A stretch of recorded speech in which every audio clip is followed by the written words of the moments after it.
आज आपण हा जो 15 ऑगस्ट निमित्त जो काही पूर्ण इथून पुढे आपल्याला 15 ऑगस्ट पर्यंत जे काही कार्यक्रम राबवायचे आपल्या गुरुकुलामध्ये, तर याविषयी सर थोडक्यात सांगतील माहिती.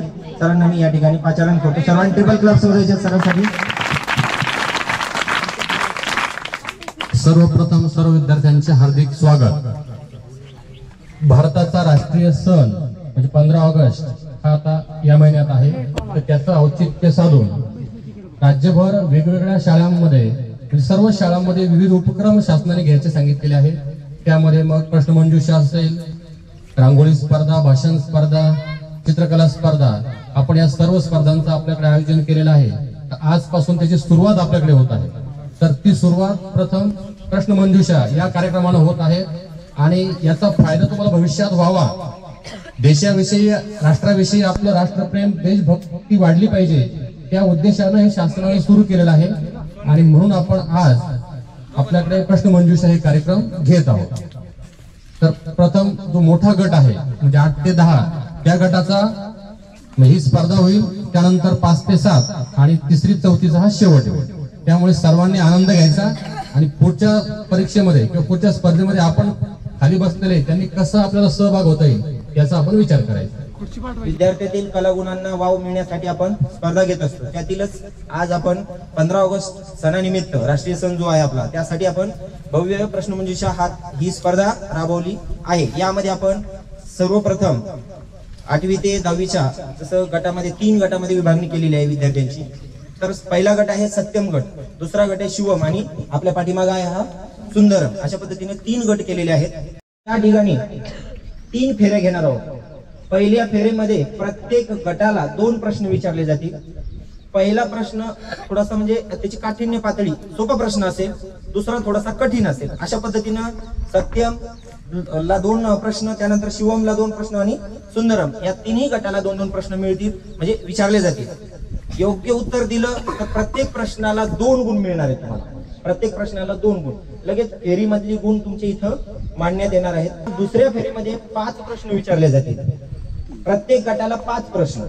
तर 5 प्रश्नापैकी तुम्हाला 5ची उत्तर स्वतःला येत असतील तर तुम्ही स्वतः देऊ शकता.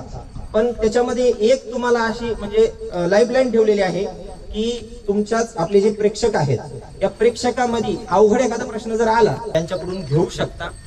जर त्यांनी योग्य उत्तर दिलं तर तुम्हाला त्या 2 मार्क नाही मिळणार. हे 5 पैकी जे प्रत्येक प्रश्नाला 2-2 गुण राहतील. 6 जणांपैकी एकानं उत्तर दिलं तर 2 गुण मिळतील. परंतु प्रेक्षकामधून जर एखादा प्रश्नाचं उत्तर घेतलं तुम्ही तर त्याला 1च गुण मिळणार आहे. आता प्रश्न दुसरा सत्यम गटासाठी. 3 गट दिसते. महाराष्ट्रात सर्वाधिक पाऊस कोणत्या ठिकाणी पडतो? महाराष्ट्रात सर्वाधिक पाऊस कोणत्या ठिकाणी पडतो? येत नसेल तर 30 सेकंद भरपूर झाली, ठीक आहे? ठीक आहे, येत नाही उत्तर? आबोली. आबोली. उच्चार थोडस व्यवस्थित सांग परत एकदा. आंबोली आहे. बरं ठीक आहे, काय हरकत नाही. या ठिकाणी टाळ्या वाजवा. आंबोली हे ठिकाण आहे. या ठिकाणी सत्यम गटाला 2 गुण मिळालेले आहेत आणि अशा पद्धतीने पहिल्या फेरीमध्ये सत्यम गटाला 4 गुण ते मिळालेले आहेत.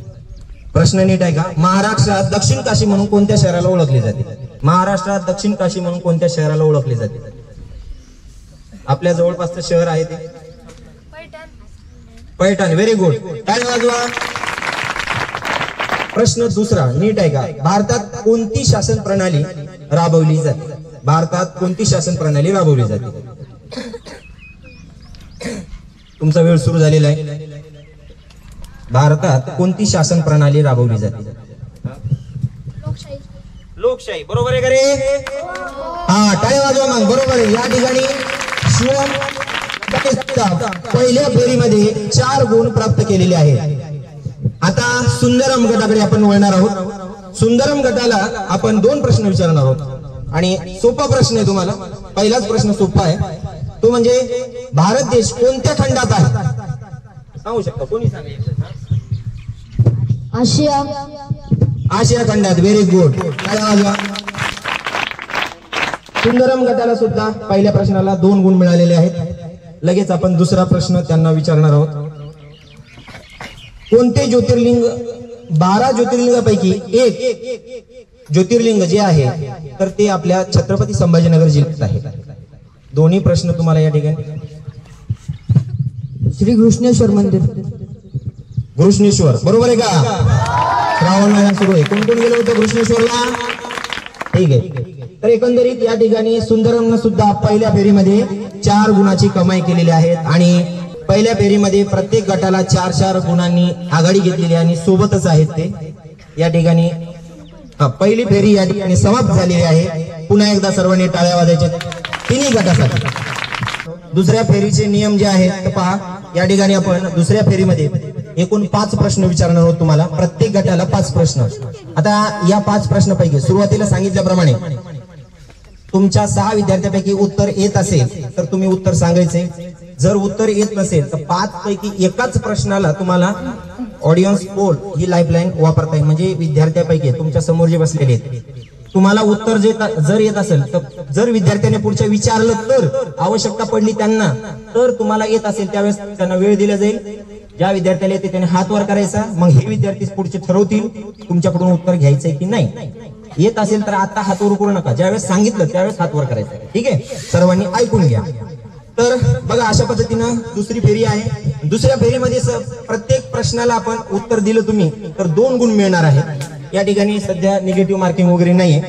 तर सुंदरम गटासाठी पहिला प्रश्न आहे, छत्रपती संभाजीनगर हे शहर कोणी वसवले?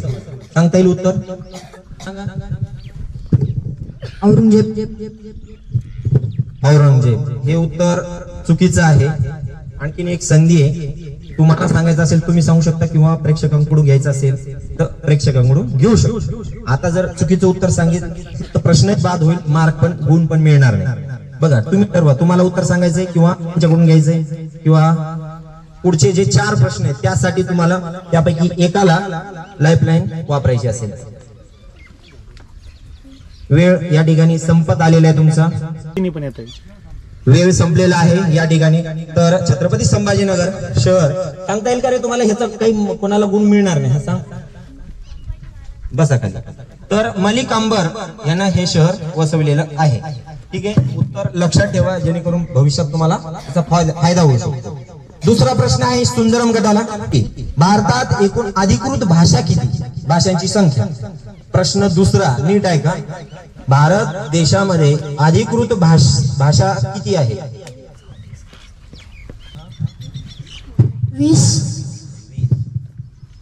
20 भाषा. हे उत्तर चुकलेलं आहे. आणखी एक संधी मिळेल. तुम्हाला सांगायचं असेल तुम्ही सांगू शकता. तुम्ही आसपास आहात, उत्तराच्या जवळपास आहात.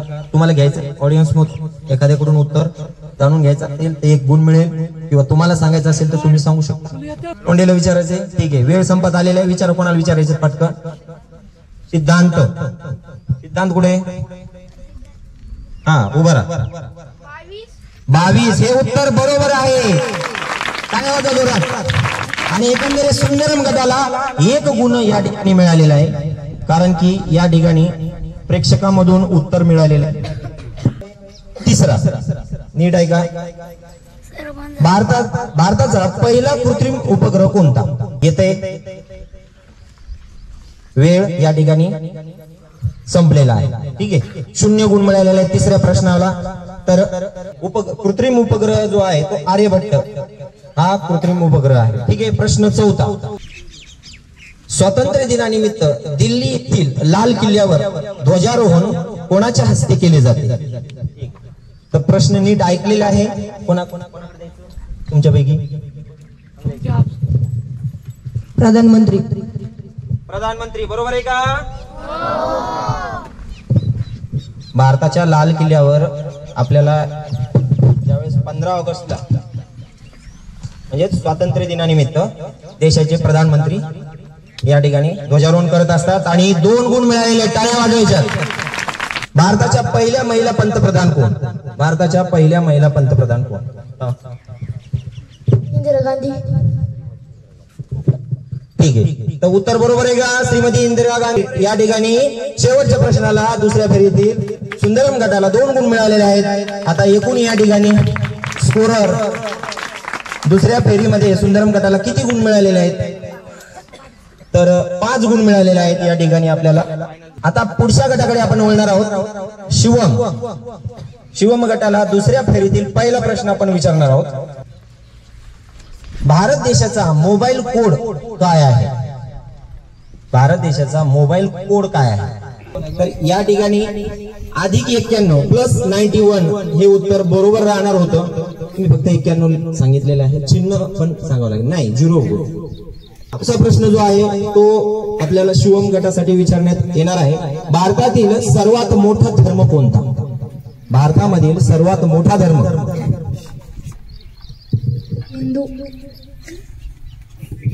हिंदू धर्म. ह्याच्या व्यतिरिक्त काय सांगायचं नाही ना? बरोबर आहे का? तर एकंदरीत दुसऱ्या प्रश्नाचं उत्तर बरोबर आलेले. भारतातील सर्वात मोठा धर्म हिंदू धर्म आहे. 2 गुण मिळालेले आहेत दुसऱ्या फेरीमध्ये शिवम गटाला. पुढचा प्रश्न आहे, भारतात कोणते चलन वापरले जाते? भारतात कोणते चलन वापरले जाते? रुपये हे उत्तर बरोबर आहे. पुन्हा परत शिवम गटाला 2 गुण मिळालेले आहेत. एकंदरीत 3 प्रश्नामध्ये 2 प्रश्नाचं उत्तर बरोबर दिलेलं आहे. शिवम गटाने प्रश्न 4 त्यांच्यासाठी आपण या ठिकाणी विचारणार आहोत. भारताची राजभाषा कोणती? भारताची राजभाषा कोणती? हिंदी. भारताची राजभाषा हिंदी आहे, हे उत्तर बरोबर आहे. या ठिकाणी 2 गुणाची त्यांनी कमाई केलेली आहे.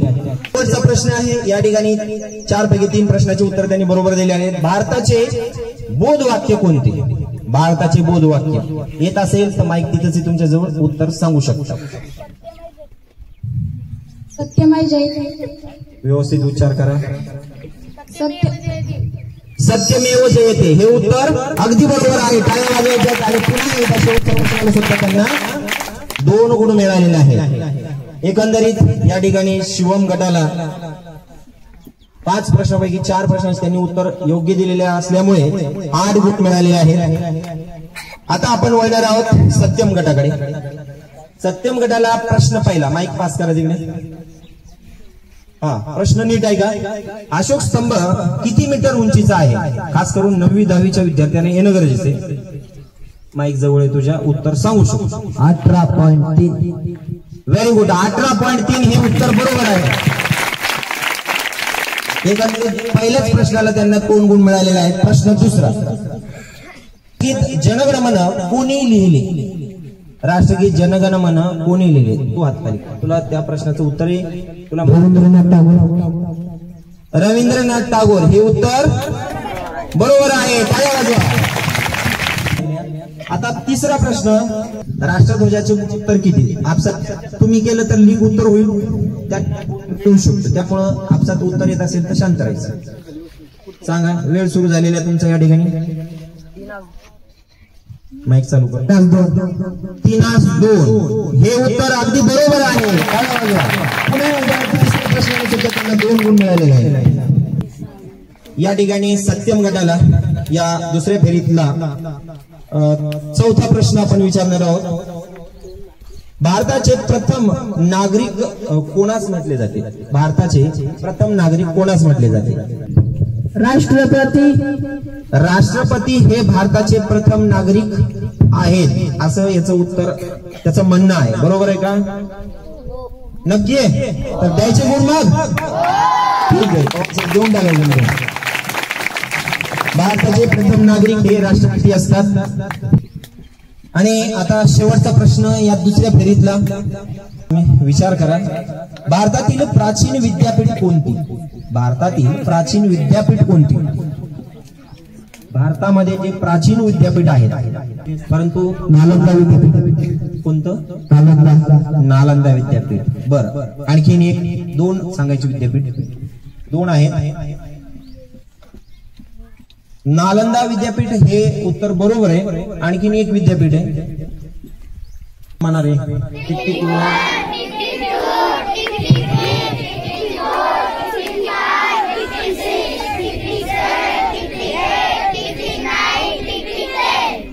एकंदरीत 10 सेकंद संपलेले आहेत आणि या शेवटच्या प्रश्नाला तुम्हाला 2 गुण मिळणार नाहीत किंवा एकही मिळणार नाही गुण. तर दोन जे विद्यापीठ अपेक्षित जे उत्तर होतं तक्षशिला आणि नालंदा दोन प्राचीन विद्यापीठ आहेत. बसा. आणि शेवटी दुसऱ्या फेरीमध्ये आता आपण सत्यम गटाला 8 गुण मिळालेले आहेत. टाळ्या वाजवा सर्वांनी. दुसऱ्या फेरीमध्ये शिवम गटाला 8 गुण आणि सुंदरम गटाला 5 गुण मिळालेले आहेत. एकंदरीत सत्यम शिवम हे 2 गट सध्या दुसऱ्या फेरीमध्ये आघाडीवर आहेत. आणि आता शेवटच्या फेरीमध्ये बाजी मारण्यासाठी संधी आहे. 5 प्रश्न आहेत तुम्हाला. शेवटची फेरी जी आहे याचा नियमावली सांगतो तुम्हाला. 5 प्रश्न विचारले जातील. 5 प्रश्नामध्ये ज्या गटातला विद्यार्थी पटकन हात वरती करल त्याला प्रश्नाचं उत्तर विचारले जाईल. जर उत्तर चुकीचं सांगितलं तुम्ही तर तुमचा 1 गुण चालला जाईल. पुन्हा पुढच्या गटाला संधी दिल्या जाईल. लक्षात घ्या. जागतिक लोकसंख्या दिवस कधी साजरा केला जातो? जागतिक लोकसंख्या दिवस कधी साजरा केला जातो? उत्तर सांगता येत असेल तर योग्य असेल. हात वर केलेला आहे सत्यम गटातील विद्यार्थ्याने. उत्तर तुला सांगायचं असेल तर 2 गुण मिळू शकतात. जर चुकीचं उत्तर सांगितलं तर 1 गुण मायनस होऊ शकतो. हा विचार करून तू उत्तर सांगू शकतो. जागतिक लोकसंख्या दिवस कधी साजरा केला जातो? सांगायचं उत्तर सांग. 11 जून. 11 जून हे उत्तर त्याने सांगितलेले आहे. ऑडियन्स मध्ये सांगता येईल का उत्तर? बरोबर आहे का? कुठे वाचले तुम्ही? 11 जून हे उत्तर चुकलेले. 11 जुलै हे उत्तर आहे. थोडं एका महिन्याचे गफलत झालेलं. त्यामुळं या ठिकाणी गुण तर मिळाले नाही पण प्राप्त केलेल्या गुणातून 1 गुण वजा होणार आहे. गंगा नदीचे दुसरे नाव काय? गंगा नदीचे दुसरे नाव काय? तर शिवम गटाने सर्वप्रथम हात वर केलेला आहे. बरोबर आहे का रे? शिवम गटातल्या विद्यार्थ्यांनाच केलं का? हा. आता शिवम गटाच्या विद्यार्थ्यानं जर उत्तर बरोबर सांगितलं तर त्यांना या ठिकाणी 2 गुण मिळतील. चुकीचं उत्तर सांगितलं तर गोदावरी. गंगा नदीचे नाव जे आहे दुसरे तर गोदावरी हे नाव सांगितलेले हे उत्तर या ठिकाणी चुकलेलं आहे. या ठिकाणी शिवम गटाचा सुद्धा 1 गुण वजा झालेला आहे. 12 गुण वजा झालेला आहे. तर गंगा नदीचं दुसरं नाव या ठिकाणी आपण प्रश्न जे काढलेले होते तर त्यापैकी उत्तर जे आपल्याला या ठिकाणी अपेक्षित काय पाहिजे होतं? भागीरथी हे नाव आहे गंगा नदीचं. ठीक आहे. तर तिसरं आहे. नीट आहे का? भारताची एकूण लोकसंख्या सध्या अंदाजे समजा एक आकडा ठरलाय. फिक्स आकडा आहे पण ते कारण जनगणना 2011ला झाल्यानंतर पुन्हा जनगणना झाली नाही. परंतु सध्याची लोकसंख्या किती आहे?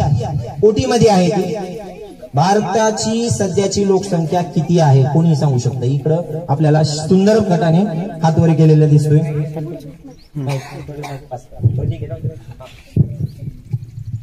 8 कोटी. 8 कोटी हे उत्तर चुकीचं आहे.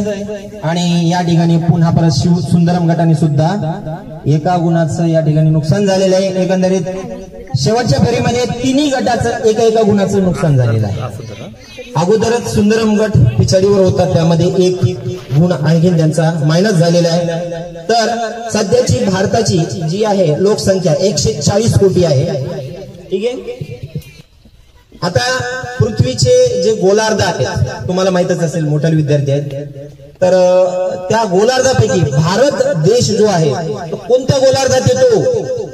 भारत देश कोणत्या गोलार्धात येतो?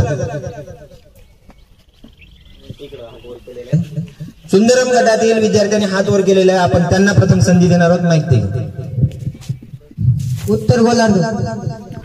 उत्तर गोलार्ध हे उत्तर बरोबर आहे. असं काय वाटतं सर्वांनी? आणि यानुसार सुंदरम गटाला 2 गुण प्राप्त झालेले मिळाले आहेत. शेवटी सर्वच गटाला एक प्रश्न आता शिल्लक राहिलेला आहे. तो प्रश्न विचारण्यात येईल. तर या ठिकाणी काळजीपूर्वक प्रश्न आहे का आणि उत्तर तुम्हाला विचारपूर्वक द्यायचं आहे. येत असेल तर घाईगडबडीत हात वर नका करू. नाही जरी मिळाला म्हणजे गुण तुम्हाला मायनस तर होणार नाही. अलग लक्षात. कारण की जर आता शेवटचा प्रश्न विचारण्या अगोदर सर्वप्रथम आपण गुण पाहून घेऊया एकदा. सत्यम गटाला 11 गुण आहेत आतापर्यंत. शिवम गटाला सुद्धा 11 गुण आहेत आणि सुंदरम गटाला 10 गुण आहेत.